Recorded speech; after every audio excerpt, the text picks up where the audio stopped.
Buenas tardes, mi nombre es Jessica Ortega, residente de cardiología de Fundación Médica, y en el día de hoy vamos a hablar de miocardiopatía hipertrófica.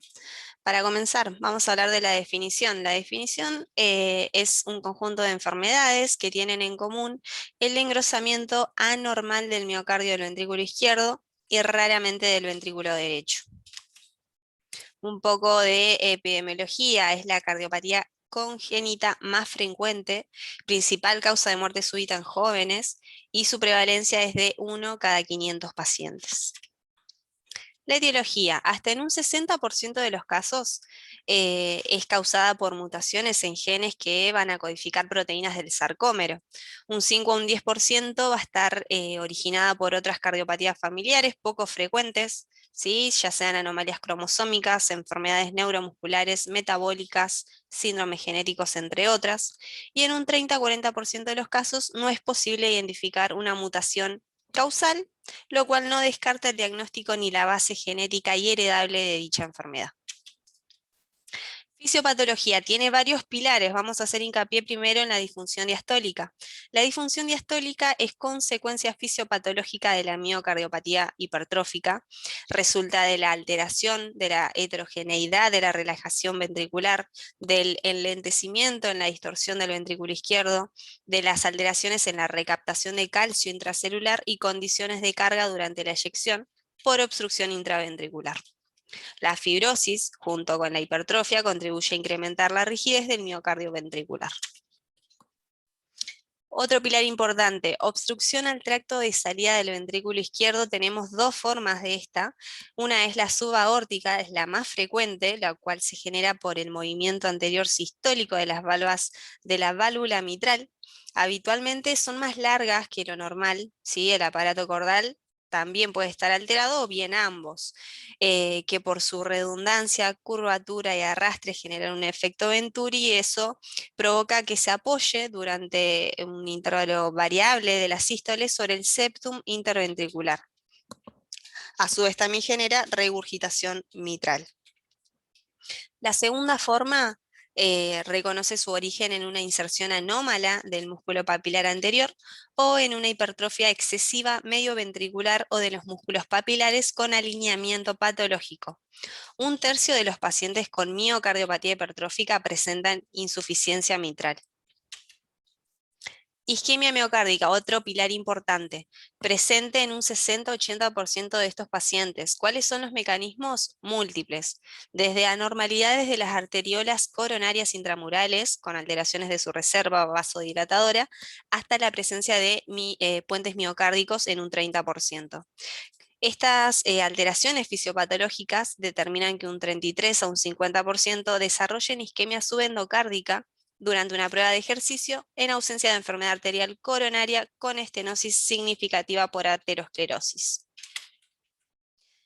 ¿Cuál es la clasificación hemodinámica? Puede ser obstructiva o no obstructiva. La primera, la obstrucción del tracto de salida del VI, puede ser persistente en reposo, latente, esto es decir, provocable con maniobras de Valsalva o ejercicio, o lábil, ¿sí? Variable.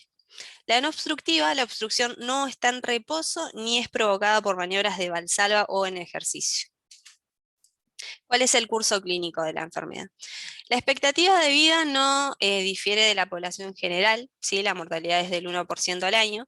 La evolución es muy variable. Hay pacientes que por años permanecen asintomáticos, mientras que otros evolucionan de forma complicada, con la aparición de síntomas de insuficiencia cardíaca y fibrilación auricular con probable embolia sistémica y muerte súbita. El 4 al 5% puede desarrollar endocarditis infecciosa, por lo general cuando hay una obstrucción del tracto de salida del ventrículo izquierdo, y afecta más que nada la válvula mitral y a veces la válvula aórtica. Síntomas característicos de dicha patología: disnea de esfuerzo, dolor precordial, presíncope y síncope. Diagnóstico. ¿Cuál es el criterio diagnóstico por excelencia? La presencia de hipertrofia del ventrículo izquierdo por ecocardiograma y o resonancia cardíaca, la cual debe ser mayor o igual a 15 milímetros en alguna región ventricular y con frecuencia puede superar los 20 milímetros de espesor. En quienes sea menor a 15 milímetros, el diagnóstico de miocardiopatía hipertrófica se debe basar en el electrocardiograma y tiene mayor relevancia si hay antecedentes familiares de miocardiopatía hipertrófica o bien si el grosor parietal no puede explicarse por otra causa cardíaca o extracardíaca, sea hipertensión arterial, sea estenosis aórtica o insuficiencia aórtica.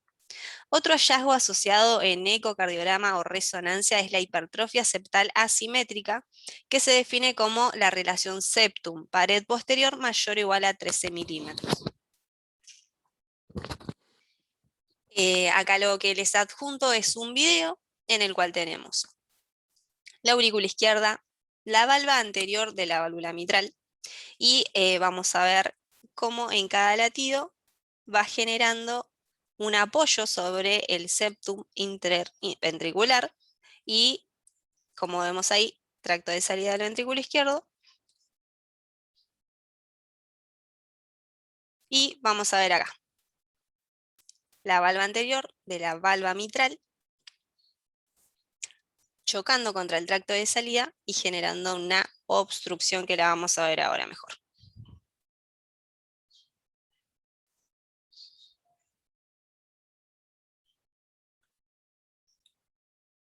Un zoom del mismo. Bien, vemos como la valva anterior de la válvula mitral se va a introducir y obstruir la salida del ventrículo izquierdo. Entonces, recomendaciones para poder realizar un estudio ecocardiográfico transtorácico en pacientes con miocardiopatía hipertrófica con clase 1 nivel de evidencia B.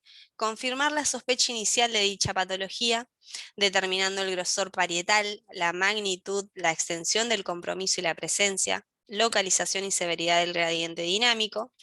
Y se recomienda el análisis de la función diastólica en pacientes con miocardiopatía hipertrófica, ¿sí? Con la relación EE' con promedio mayor a 14, el volumen de la aurícula izquierda indexado mayor a 34 mililitros metro cuadrado y la velocidad de la onda A reversa en venas pulmonares. Criterios electrocardiográficos, ¿sí? Vamos a tener criterios mayores y criterios menores. Dentro de los primeros vamos a tener signos de agrandamiento del ventrículo izquierdo con cambios en la repolarización ventricular, ondas T negativas mayor a 3 milímetros en derivaciones de 1 y ABL y en derivaciones de la cara inferior mayor o igual a 5 milímetros.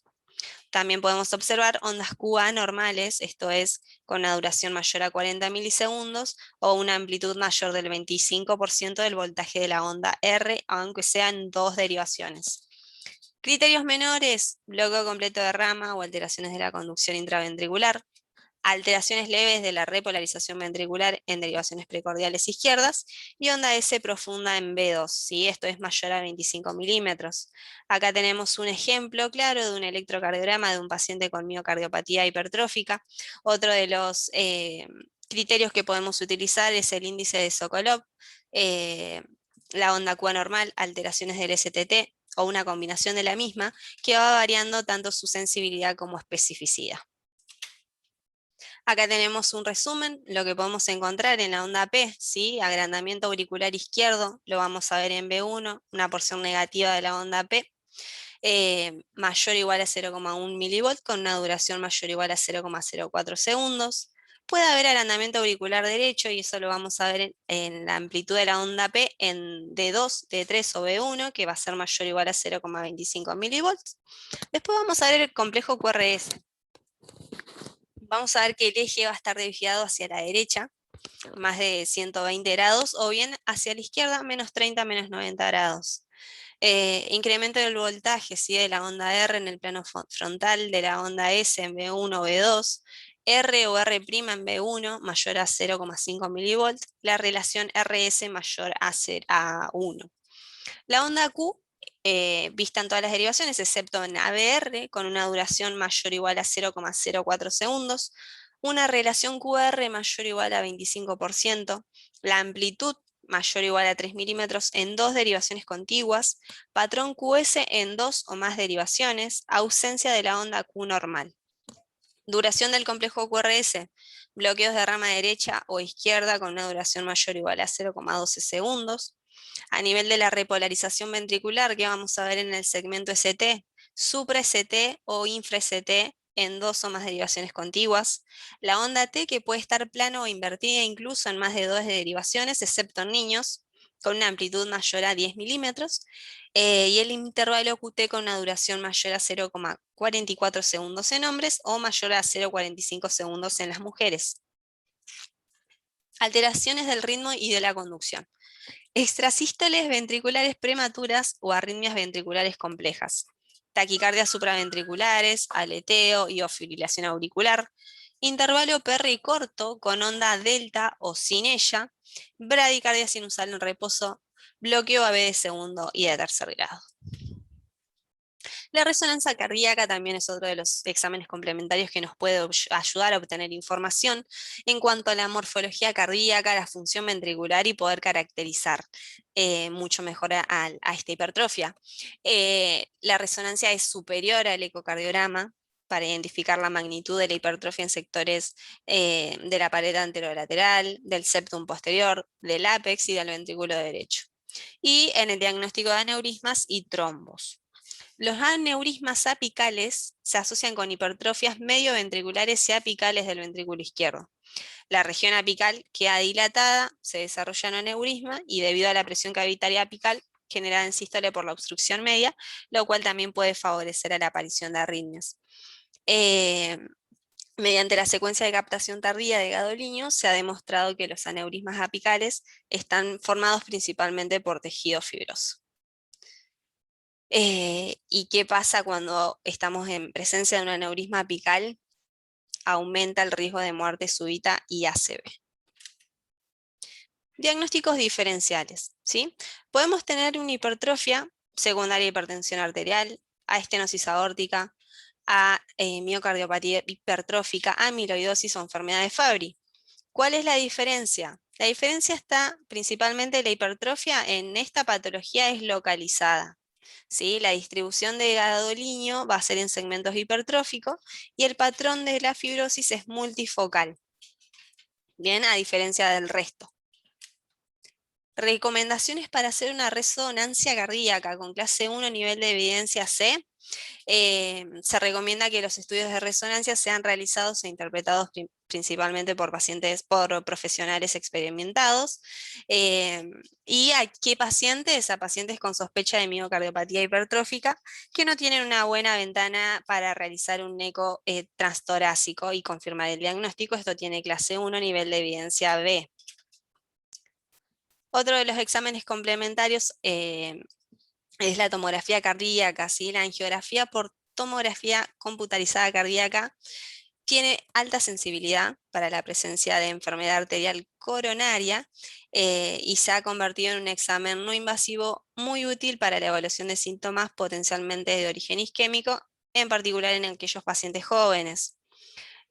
Por el contrario, si tenemos pacientes de edad avanzada, puede ser mucho más útil la utilización de un cateterismo cardíaco.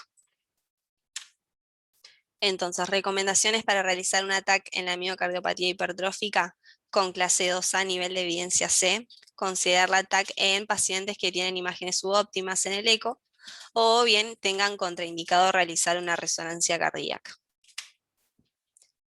¿Cuál es el tratamiento de estos pacientes?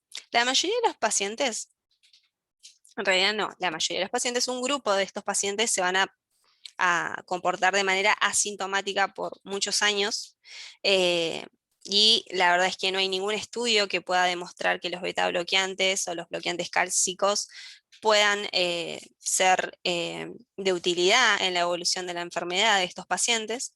De todas maneras, si tenemos el diagnóstico de miocardia hipertrófica, se les recomienda no efectuar ejercicios intensos o competitivos, esto es para evitar la muerte súbita.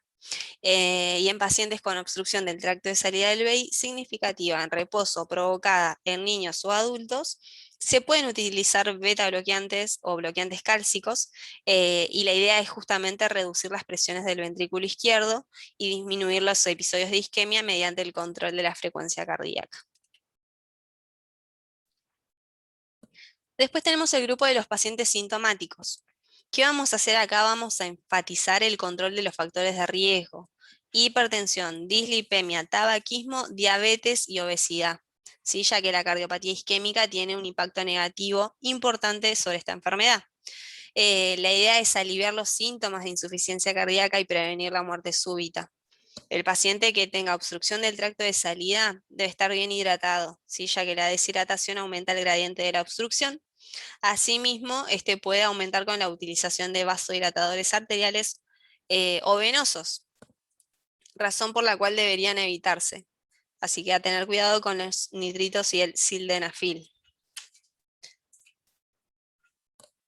Beta bloqueantes, pilar principal del tratamiento médico, ¿sí? Los efectos inotrópicos y cronotrópicos negativos producen una disminución en el consumo de oxígeno miocárdico y además mejoran la diástole mediante su prolongación más que por una acción lucitrópica directa. Se mejora el llenado diastólico, lo cual conlleva un aumento del volumen y una disminución de la obstrucción. En la actualidad, el betabloqueante más utilizado es el bisoprolol. Bloqueantes cálcicos, otra de las opciones. El más estudiado es el verapamilo, que tiene un efecto inotrópico negativo, y lo cual disminuye la obstrucción del tracto de salida del BI con mejoría de los síntomas. A su vez tiene un efecto sobre la diástole, genera una relajación ventricular con mejoría del llenado del ventrículo izquierdo y por efecto directo mejora la perfusión coronaria. El verapamilo debe usarse con mucha prudencia, ya que por sus otros efectos farmacológicos, esto es vasodilatación periférica, disminución de la contractilidad y disminución de la conducción en el nodo AB, en los pacientes con obstrucción del tracto de salida de hipertensión pulmonar o que tengan síntomas de congestión pulmonar pueden producir una disminución en la poscarga con aumento de la obstrucción del tracto de salida, taquicardia refleja, edema agudo de pulmón o muerte súbita. También puede producir disfunción del nodo sinusal y distintos grados de bloqueos AB. Acá es importante, diuréticos no utilizarlos, ¿sí? Como en todo paciente que tenga disfunción diastólica, debe evitarse la hipovolemia, por ende los diuréticos no están indicados. Sin embargo, se puede intentar su administración con mucho cuidado, con controles estrictos en aquellos pacientes que estén sintomáticos, con disnea persistente, a pesar de que tengan un tratamiento óptimo, con beta bloqueantes o bloqueantes cálcicos o bien con ambos. Recomendaciones entonces, clase 1, nivel de evidencia C, tratar todos los factores de riesgo previamente nombrados. Utilizar beta bloqueantes para aliviar los síntomas en pacientes que tengan o no obstrucción del tracto de salida, teniendo ojo y controlar si presentan bradicardia sinusal o trastornos severos de la conducción. Y clase 1, nivel de evidencia B, se recomienda utilizar el verapamilo en dosis crecientes hasta 480 miligramos día si los pacientes no respondieran o tuvieran efectos colaterales con los beta bloqueantes. Tratamiento quirúrgico. Tenemos la indicación de miectomía, que es una de las opciones, un grupo pequeño de pacientes, ¿sí?, que persisten muy sintomáticos, ¿sí? Presentan disnea, ANGOR en grado 3 o 4 de la clasificación de la NIJA, que a pesar de que tienen tratamiento farmacológico óptimo, presentan una obstrucción del tracto de salida del BI en reposo o en ejercicio igual o mayor al 50 milímetros de mercurio. Para estos pacientes, la miectomía septal transaórtica en la actualidad es el tratamiento de elección. En caso de que exista regurgitación mitral grave por patología mitral intrínseca, se puede realizar plástica o reemplazo valvular mitral. Los resultados de la miectomía son inmediatos, permanentes, ¿sí? Existe una abolición de la obstrucción mecánica del tracto de salida e incluso de la insuficiencia mitral. Se normalizan las presiones en el ventrículo, disminuye o desaparecen los síntomas, con mejoría en la capacidad funcional y en la calidad de vida. ¿Cuáles son las posibles complicaciones? Bloqueo AB completo, comunicación interventricular y atrogénica, y bloqueo completo de rama izquierda. ¿En quiénes está recomendado entonces? Clase 1, nivel de evidencia B, en pacientes que tengan síntomas en grado 3, 4, según la clasificación de la NIJA, refractarios al tratamiento médico óptimo, con un gradiente en reposo o con provocación mayor al 50 milímetros de mercurio.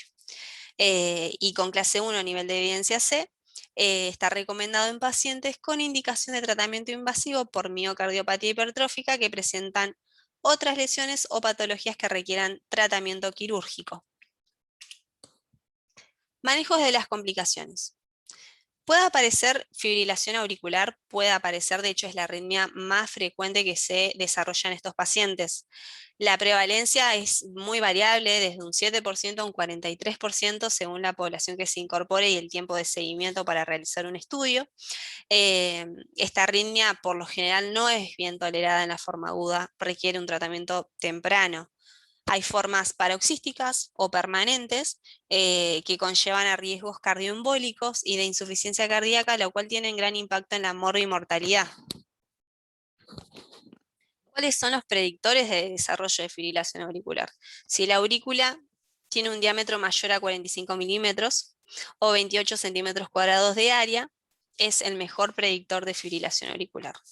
En pacientes con FA y descompensación hemodinámica está indicada, como en cualquier otro caso, la cardioversión eléctrica temprana.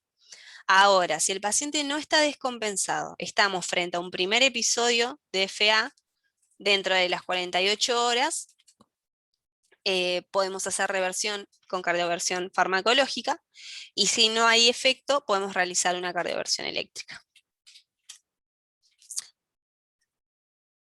En todos los casos, si el tiempo de fibrilación auricular es incierto o ya han pasado más de 48 horas, se recomienda realizar un ETE para descartar la presencia de trombo auricular.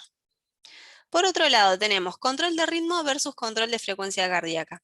Teniendo en cuenta el impacto que tiene dicha arritmia en esta enfermedad, la idea es controlar el ritmo, ¿sí? Salvo en casos que se presente una dilatación de la aurícula izquierda severa, que nos hable de baja posibilidad de éxito para el mantenimiento del ritmo sinusal, que se sugiere la utilización de amiodarona, y para el control del ritmo, los fármacos que han demostrado seguridad son los beta bloqueantes y los bloqueantes cálcicos. La digoxina debe evitarse en pacientes con obstrucción del tracto de salida o función sistólica conservada que al tener un efecto inotrópico positivo puede agravar la obstrucción del tracto de salida. Y en los casos de difícil y mal control de la frecuencia, podemos pensar en un implante de marcapaso con ablación del nodo AB, que sería la única opción. En cuanto a la anticoagulación, el riesgo cardioembólico de la fibrilación auricular en pacientes con miocardiopatía hipertrófica es alto. ¿Qué scores se utilizan en la práctica clínica? El CHAT o el CHAT-VASc. En este caso no parecen predecirlo de forma adecuada, por lo que se sugieren utilizarlos para decidir si se anticoagula o no. Hay trabajos recientemente realizados por un grupo de la Sociedad Europea de Cardiología que demostró su poca utilidad para predecir cardioembolias y concluyó que la mayoría de los pacientes deben recibir anticoagulantes a menos que el riesgo hemorrágico sea considerable. ¿Qué tipo de anticoagulantes? Hay mayor experiencia con los antagonistas de la vitamina K, que hace que sea la primera elección. Entonces, vamos a tener recomendaciones en el paciente con fibrilación auricular. Clase 1, nivel de evidencia C. Se recomienda la cardioversión eléctrica en pacientes con miocardiopatía hipertrófica con fibrilación auricular y descompensación hemodinámica. Clase 1, evidencia B. Se recomienda la administración de amiodarona endovenosa en pacientes con miohipertrófica que tienen una FA aguda, sin descompensación hemodinámica y si no revierte cardioversión eléctrica. Aquellos pacientes que tienen miocardiopatía hipertrófica y síndrome de preexcitación, la idea es realizar cardioversión eléctrica. Y no olvidar que si el tiempo de la arritmia es mayor a 48 horas, es importante realizar un ETE para descartar que existan trombos auriculares. Como para ir cerrando, la muerte súbita, la complicación que no queremos que aparezca, ¿sí? El manejo del riesgo de muerte súbita y las arritmias ventriculares en dichos pacientes se basa en minimizar el riesgo asociado con la actividad física y va a estar enfocada en el implante del CDI cuando estuviera indicado, eh, ya que el tratamiento farmacológico no hay evidencias de que brinde absoluta protección contra la muerte súbita, de hecho el papel es limitado. Podemos tratar las extrasístoles ventriculares en pacientes asintomáticos. eh, no está indicado, perdón, el tratamiento de las extrasístoles ventriculares en pacientes asintomáticos no está indicado. El tratamiento con fármacos antiarrítmicos está indicado en pacientes con arritmias ventriculares sintomáticas y en pacientes portadores de CDI con descargas frecuentes. Los beta bloqueantes están indicados para el tratamiento de extrasístoles ventriculares en pacientes sintomáticos, con la idea de reducir los síntomas.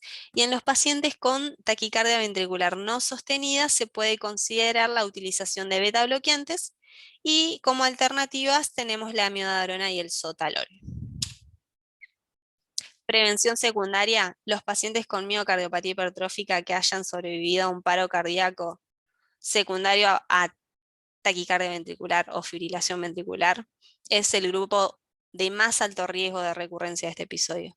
El seguimiento de estos pacientes ha demostrado una tasa de recurrencia de muerte súbita entre el 25 y 30% a los 2 y 4 años, y en diferentes guías internacionales la indicación del CDI es clase 1, aunque con nivel de evidencia B, ya que no se han realizado estudios aleatorios.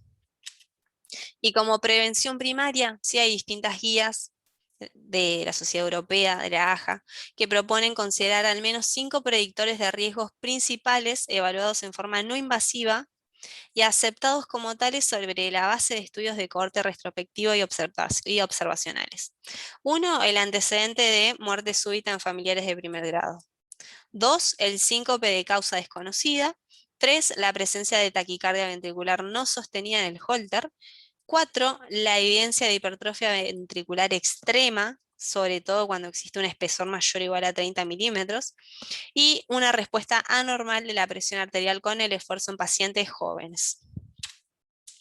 Entonces, como para ir cerrando, redondeando, las recomendaciones para el implante de un cardiodefibrilador en estos pacientes con clase 1 a nivel de evidencia C, se recomienda el implante de CDI en aquellos sobrevivientes a un paro cardíaco con TB o FB documentada o TB sostenida, documentada con síncope o descompensación hemodinámica y una expectativa de vida mayor a 1 año, y con menor clase 2A y nivel de evidencia B, considera el implante de CDI en pacientes con un riesgo de muerte súbita a 5 años, mayor o igual al 6% de acuerdo con el modelo de miocardiopatía hipertrófica a riesgo de muerte súbita propuesto por las guías de la Sociedad Europea de Cardiología, con una expectativa de vida mayor a 1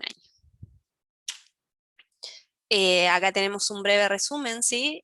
A evaluar la edad, el espesor máximo de la enfermedad del ventrículo izquierdo, el diámetro de la aurícula izquierda, el gradiente máximo de salida del ventrículo izquierdo, la historia familiar de muerte súbita, el antecedente de taquicardia ventricular no sostenida, síncope de causa desconocida.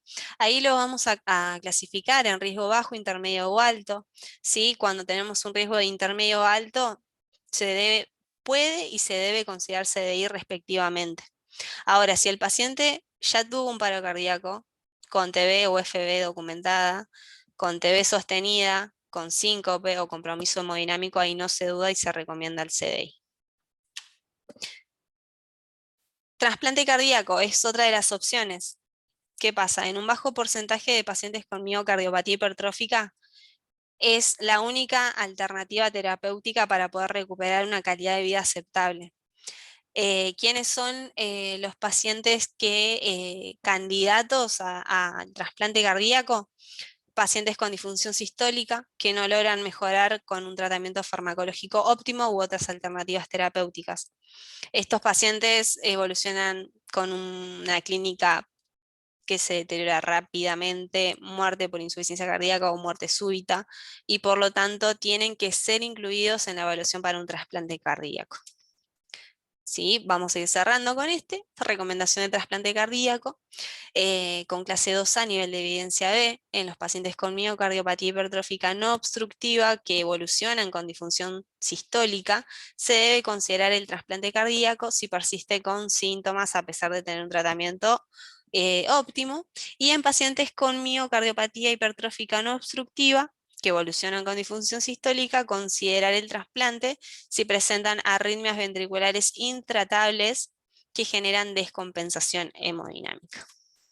Eso es todo, muchas gracias, espero se haya entendido. Hasta luego.